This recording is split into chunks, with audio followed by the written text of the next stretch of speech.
అని ప్రపంచ స్థాయి విద్యా కేంద్రంగా తీర్చిదిద్దేందుకు సంకల్పం తీసుకున్నారు మన గౌరవ ముఖ్యమంత్రి గారు. విద్యా రంగాన్ని కొత్త పుంతలు తొక్కించాలని, ప్రపంచంలో ఎక్కడికి వెళ్ళినా మన విద్యార్థులు రాణించాలని, ఓయూ విద్యార్థులు అత్యున్నత స్థాయిని అధిష్ఠానించాలని నిరంతరం శ్రమిస్తున్న గౌరవ శ్రీ రేవంత్ రెడ్డి గారికి 3,60,000 ఉస్మానియా విద్యార్థుల పక్షాన, 20,000 మంది క్యాంపస్ విద్యార్థుల పక్షాన, లక్షలాది మంది ఓయూ పూర్వ విద్యార్థుల పక్షాన, అధ్యాపకులు, ఉద్యోగుల తరఫున ఘన స్వాగతం పలుకుతున్నాం సార్.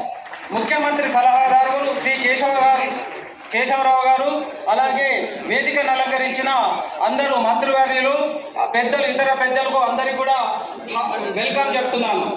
అలాగే ఆయా ఫ్యాకల్టీల డీన్స్, ప్రిన్సిపల్స్, విభాగాధిపతులు, బోర్డ్ ఆఫ్ స్టడీస్ చైర్మన్లు, డైరెక్టర్లు, విశ్రాంత అధ్యాపకులు, ఓయూ బోధనేతర సంఘాల ప్రతినిధులు, పూర్వ విద్యార్థులు, అధ్యాపకులు, ఉద్యోగులు, పరిశోధకులు, మీడియా ప్రతినిధులు అందరికీ నా యొక్క నమస్కారం.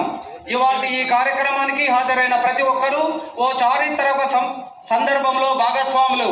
సుదీర్ఘ విరామం తర్వాత స్వయంగా ప్రభుత్వమే ఉస్మానియా విశ్వవిద్యాలయానికి వచ్చి సమస్యలు పరిష్కరిస్తామని చెప్పడం మనమంతా సంతోషించదగ్గ పరిణామం.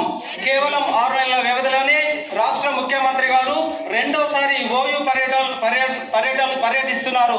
అది కూడా అత్యంత సాదా సీదాగా. గత ఆగస్టు 25న ఠాగూర్ ఆడిటోరియంలో జరిగిన మీటింగ్లోనే ముఖ్యమంత్రి గారు చాలా స్పష్టంగా చెప్పారు, మీకు ఏం కావాలో చెప్పండి అని. మనం చెప్పిన వాటికి అదనంగా పోటీ ప్రపంచానికి అనుగుణంగా ఓయూ ఎలా ఉండాలో నిర్దేశిస్తున్నారు. వారం వారం స్వయంగా సమీక్ష చేస్తూ ఓయూ కోసం ఏం చేయడానికైనా సిద్ధమే అని సంకేతాలు ఇచ్చారు. అందుకు అనుగుణంగా కమిటీలు ఏర్పాటు చేశారు. కమిటీ సభ్యులు ఐఐటి హైదరాబాద్, ఐఎస్బి సహా ఉత్తమ విద్యా కేంద్రాలన్నింటినీ పరిశీలించారు. ఓయూకు కావాల్సిన వసతులు, ఇతర రీసెర్చ్ ల్యాబొరేటరీలు, క్రీడా సౌకర్యాలు, మంచి అకాడమిక్ వాతావరణం కల్పించడానికి అవసరమైన సూచనలతో సమగ్ర నివేదిక రూపొందించారు. ఓయూకు అవసరమైన మౌలిక వసతుల కల్పన, ఉద్యోగుల నియామకాలు, మరో 100 ఏళ్లు ఓయూ పురోగతికి అవసరమైన వసతులు కల్పించేందుకు ముఖ్యమంత్రి గారి మార్గదర్శకతలో మేమందరం పనిచేస్తున్నాం.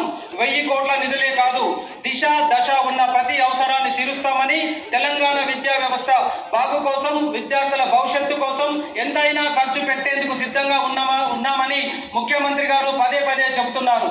ప్రస్తుత పరిస్థితుల్లో ఉస్మానియా విశ్వవిద్యాలయం నడపడం అంటే కత్తి మీద సాము లాంటిదే. ముఖ్యమంత్రి గారి ధైర్యం, చొరవ, దిశానిర్దేశంతో, ప్రగతిశీల నిర్ణయాలతో ఓయూను ఉరకలెత్తిచ్చే సాహసం చేస్తున్నాం. సహజంగానే మంచి పనులు చేసేటప్పుడు కొద్దిమంది మనల్ని లేనిపోని వివాదాల్లోకి లాగుతుంటారు. కానీ మా ఫోకస్ అంతా ఓయూ అభివృద్ధిపైనే. యూనివర్సిటీ ప్రతిష్టను పునరుద్ధరించే ఈ క్రమంలో విద్యార్థి అభివృద్ధి కేంద్రంగా